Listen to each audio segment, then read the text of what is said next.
Sign up to The Athletic and read a sensible transfers piece about your team.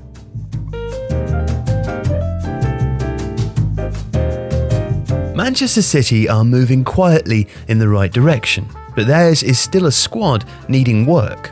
In particular, the last time City purchased an established attacking talent was in 2018 when Riyad Mahrez joined.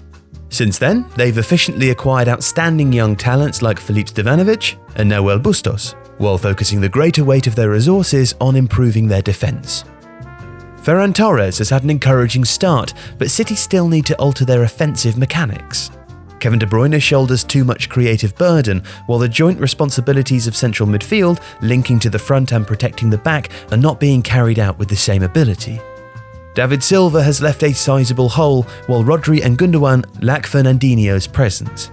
And, up front, Sergio Aguero needs a long-term replacement too. City are clearly building for the future, and their low-end acquisition of youngsters shows genuine intelligence.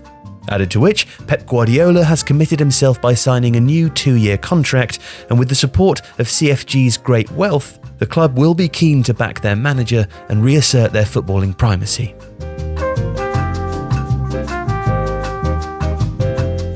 Now, we've highlighted Inter's Lautaro Martinez before, and we still feel like he's worth a look.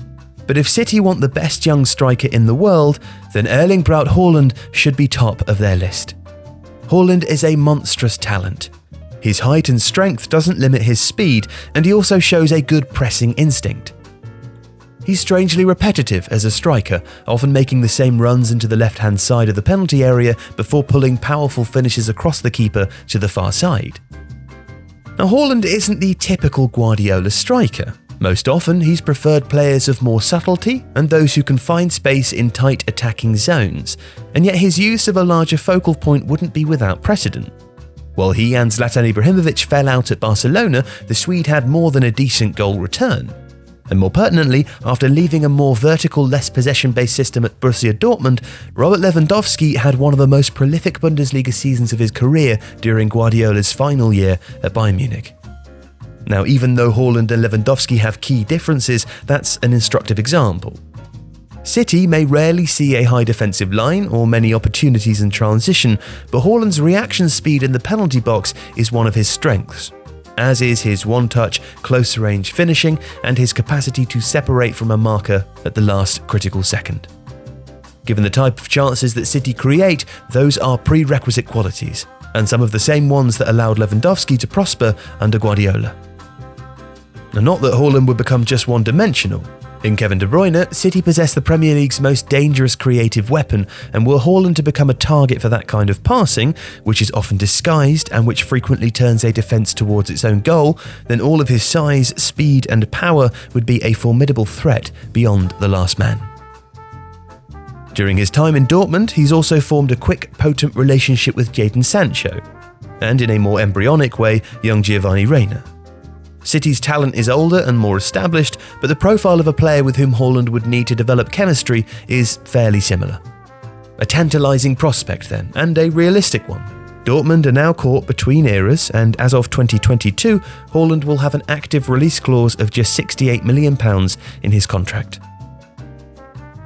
Now, two other young strikers who are worth keeping an eye on are Jose Matthias of Deportivo Guadalajara and Ajax's Danilo, who's currently on loan at Twente. Both are physically more similar to Aguero. Matthias has got quick, skillful feet, strikes a ball very sweetly, and is deservedly considered the best young talent in Mexico at the moment. Danilo is shorter and more robust, with a frame that should broaden. He's a blur of movement in the penalty area and can also take on defenders from deep. He's probably the most Aguero-like in style, but a less polished option than Matthias or obviously Haaland. He's still one to watch though.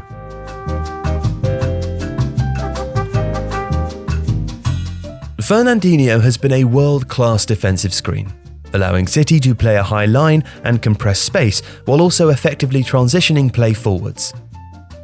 He also allowed Guardiola to play a 4-3-3 with two central midfielders who could afford to shoulder less defensive responsibility. Rodri is excellent at the transitioning part of his game, and so we're also looking for someone who could play alongside him in a double pivot should Guardiola want to use a 4-2-3-1 as well. Now, despite recent injury, Gladbach's Dennis Zakaria is the ideal fit for this role. Long-limbed, he's able to seize possession even when it's shielded by an opponent. He can then turn defense into attack with dynamic ball carrying and a good range of long or short passing. He's almost a box-to-box midfielder. His athleticism allows him to press high up the pitch and then recover his position.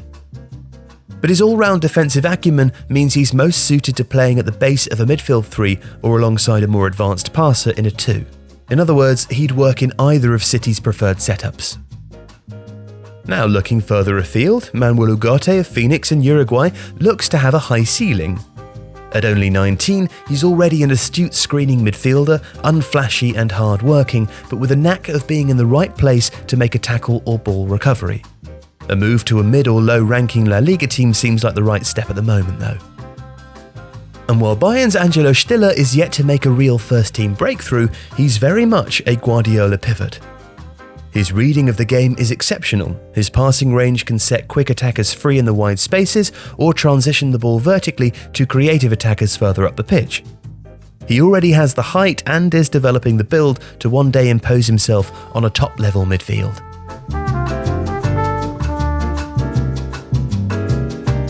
So, with a proper base restored, City could return to playing a 4-3-3. And to do this effectively, they might want to consider an attacking central midfielder. Phil Foden merits more playing time, and Bernardo Silva has been very effective, but City do miss David Silva's metronomic passing and ability to hold the ball before releasing amid the pressure of a Premier League midfield.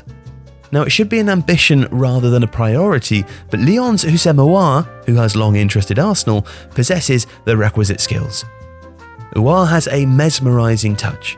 He's capable of little flicks, back heels or disguised passes that open up defences even in tight areas, and possesses the creative range that would suit Guardiola's preferred build-up and hurt teams even when they're sitting deep. And he's quick, too, yet seems still to do everything with the same calm and precision that David Silva once did. We also really like Bayer Leverkusen's Florian Wirtz. He's got quick, skillful feet, and his slide rule passes show an interesting craft. He does sometimes take on too many defenders, but he's still just 17, and so that's hardly unusual. He's a huge prospect, definitely one to watch. Victoria Pilsen's Pavel Bucha is a bit older at 22, but he's a smart playmaker from the more dynamic end of the spectrum. He has an eye for a clever pass as well, and, given the time, can also rake long balls into the channels to great effect. He'd be a smart option for someone, perhaps a club working on more of a budget.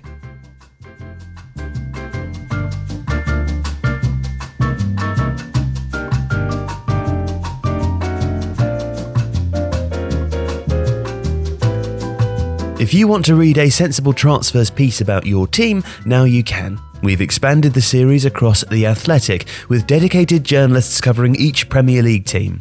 And today you can sign up for £1 per week by visiting the link in the description. You'll get access to the full array of football coverage, plus in-depth coverage about teams across 10 other sports. Thank you for watching today's video.